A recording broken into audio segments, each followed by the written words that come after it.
Kumusta mga katupa? Welcome back sa ating panibagong tutorial at ang video na to ay para sa mga total beginners sa pagpa-plucking. Okay, wag na nating patagalin pa.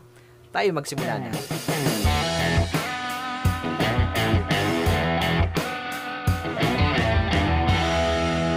Okay, so para mas maging madali yung pagkatuto mo sa pagpa-plucking ay kailangan mo munang malaman yung bawat strings dito sa gitara. Kung ano nga ba yung tawag dyan sa bawat string. Okay? Simula dito sa taas, ito ang tinatawag na low E string at sumunod ay A,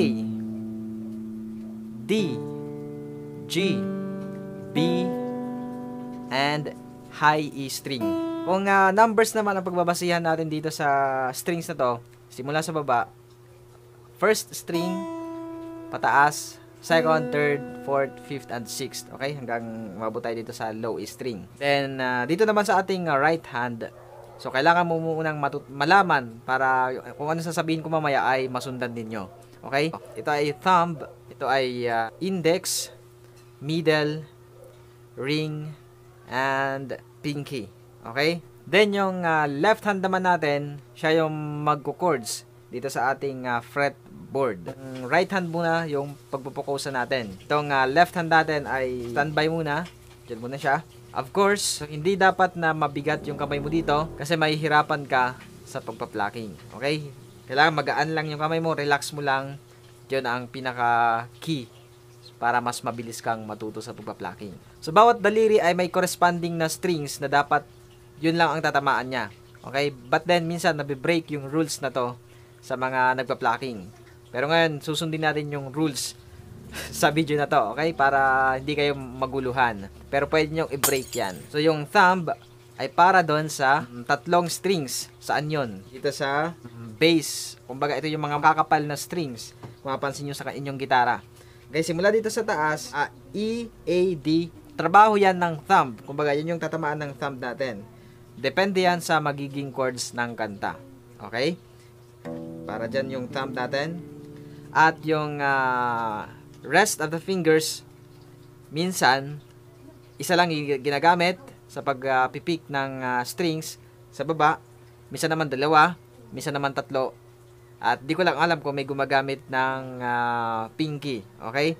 So ngayon, ang gagamitin natin ay tatlong daliri para sa pag-guide sa inyo. Para mas ma-practice kayo sa pag-finger pick using the 3 fingers. Okay? Pwede rin naman, kung hindi nyo pa kaya, simulan nyo sa isang daliri lang, which is the thumb at index lang. And by the way, yung index, middle at saka ring, ay dito siya sa tatlong strings sa baba, yung natira kanina. Okay? Yung index ay sa third string or G string, yung middle ay sa B string or second string, at yung ring finger ay sa first string or E string. Okay? So ngayon ay ito-train natin yung bawat daliri sa pag-pipick ng strings. Simulan natin sa thumb. So open strings muna tayo. I-free natin yung ating left hand. 1, 2, 3, 4, 5. Okay? Then next, sa next string, sa A string. 1, 2, 3, 4, 5. Next, 1, 2, 3, 4, 5. Alright? So, kung napapansin nyo dito mga katupa, yung itsura ng aking kamay, yung right hand, naka-curve yung itsura niya. Hindi siya nakaganyan, okay? So, dapat yung daliri mo ay nakaganyan. Yan, kita nyo naman dyan. So, ngayon, i-practice natin yung index finger. Dito sa my third string. 1, 2, 3, 4, 5. Okay, sa middle, 1, 2, 3, 4, 5. Sa ring, 1, 2, 3, 4, 5. Okay, simulan nyo sa mabagal hanggang sa pabilis ng pabilis yung inyong pag-train sa bawat daliri. Okay?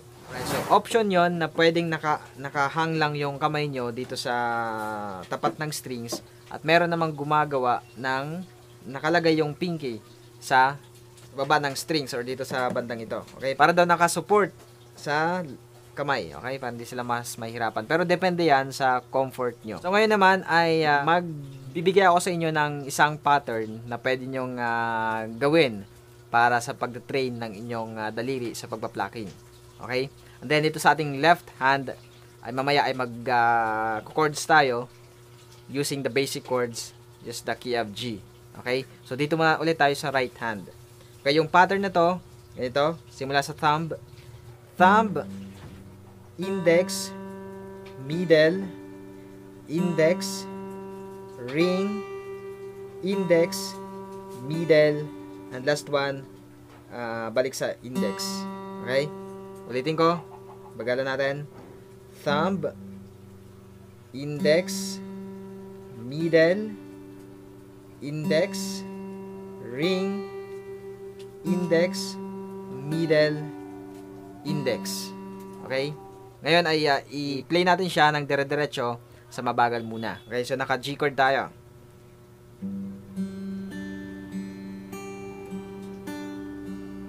Okay, repeat lang.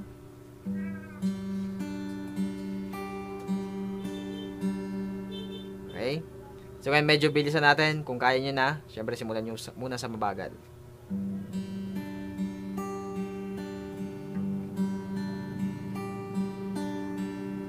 Okay? So ngayon, ganyan yung gagawin natin na pattern. At dyan muna kayo mag-focus sa pagpapractice nyan. Okay, dito na tayo sa chords. Maglilipat na tayo. So yung pattern na yon ay ulitin nyo lang ng ulitin. Pero syempre sa chords ay kailangan mo matutunan yung paglilipat habang nagpa-plucking. Pero hindi ka naman maguguluhan dito or malilito. Kasi after nung isang pattern na yon, parang iangat mo na dito sa left hand mo. Then lipat ka na. Then continue yung the same pattern. Parang ganito.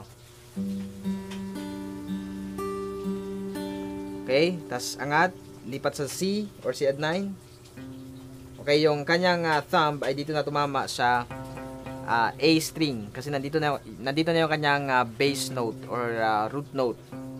Okay, sa third fret, fifth string.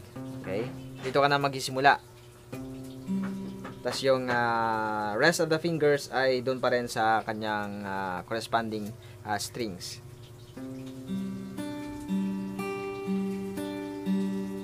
Lipat sa D. Then yung kanyang bass note ay dito na sa D string of course, which is the open string D. Okay? So repeat mo lang yung pattern.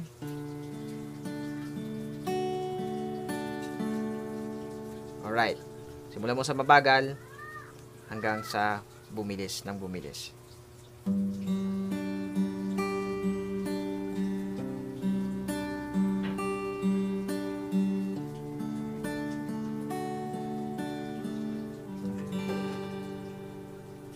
Alright, so ayun mga katupa. I hope na may natutunan kayo sa video na to. I-practice nyo lang ng i-practice. Practice makes you better. Okay, hindi man perfect pero mayroong progress. Okay, so yun lang mga katupa. Kung gusto nyo mabangan yung mga susunod kong tutorials kagaya nito, ay pindutin mo lang yung subscribe button na nasa baba at yung bell notification at yung all para siguradong updated ka sa mga bagong videos na ina-upload ko. Maraming salamat sa inyong panonood. Jesus loves you. And all the glory belongs to God.